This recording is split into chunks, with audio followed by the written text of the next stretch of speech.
Ukrainian Defense Forces offensive in 2023, success or failure.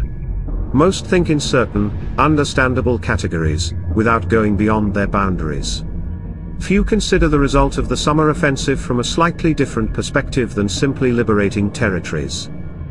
The main category of such thinking is the measurement of Ukraine's achievements in liberated square kilometers, villages and towns. In reality, the assessment of achievements may include other components, such as heights, strongholds, transportation hubs, and various milestones. And there is another very important category, enemy casualties.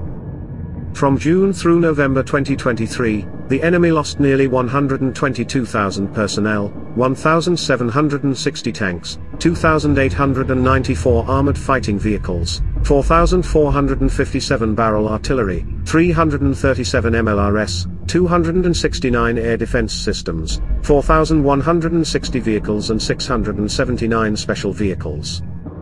During this period, Russian forces suffered their heaviest casualties since the full-scale invasion of Ukraine. Those who view the success of the offensive solely in square kilometers usually fail to draw parallels with what would have awaited Ukraine had the Ukrainians not launched the operation in the summer. If the AFU had not attacked, the Russian forces would have had the opportunity to accumulate resources, restore the combat effectiveness of units, fully staff them and form new ones. As of today, the Russian grouping in Ukraine is up to 450,000 personnel. Without the active offensive campaign of the AFU, this figure would now be more than 550,000, which would make it much easier for the Russian command not only to defend but also to attack. Russia's military-industrial complex has been working for the last 6 months to constantly compensate for losses, and has not allowed the enemy to accumulate equipment. Moreover, the Ukrainian offensive forced the Russians to use up their artillery ammunition reserves, depleting them completely. It was during the summer of 2023 that Iranian munitions were first identified in the enemy's arsenal.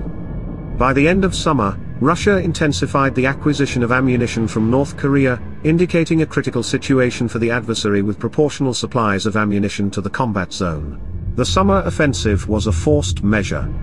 If it had not been launched by Ukrainian troops, Russian troops would have been able to accumulate strike capabilities so that they could conduct offensive operations simultaneously in several directions.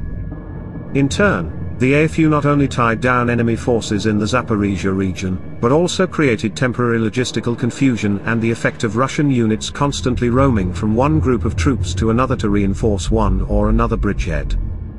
It is true that these actions did not result in the large-scale liberation of the territories that many had hoped, but it was they that allowed the serious damage and depletion of the enemy, forcing it to significantly limit its offensive ambitions, and in general reducing the effectiveness of any offensive in any direction that Russian troops are trying to conduct.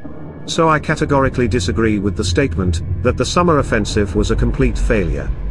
Yes, it uncovered a number of problems and forced a change in the general tactics of combat operations. But at the same time, this campaign performed another function perfectly, the exhaustion of the enemy, and this tendency was maintained in winter as well. In general, the concept of exhausting the enemy may become the main concept in the new phase of warfare, from which we are moving into 2024.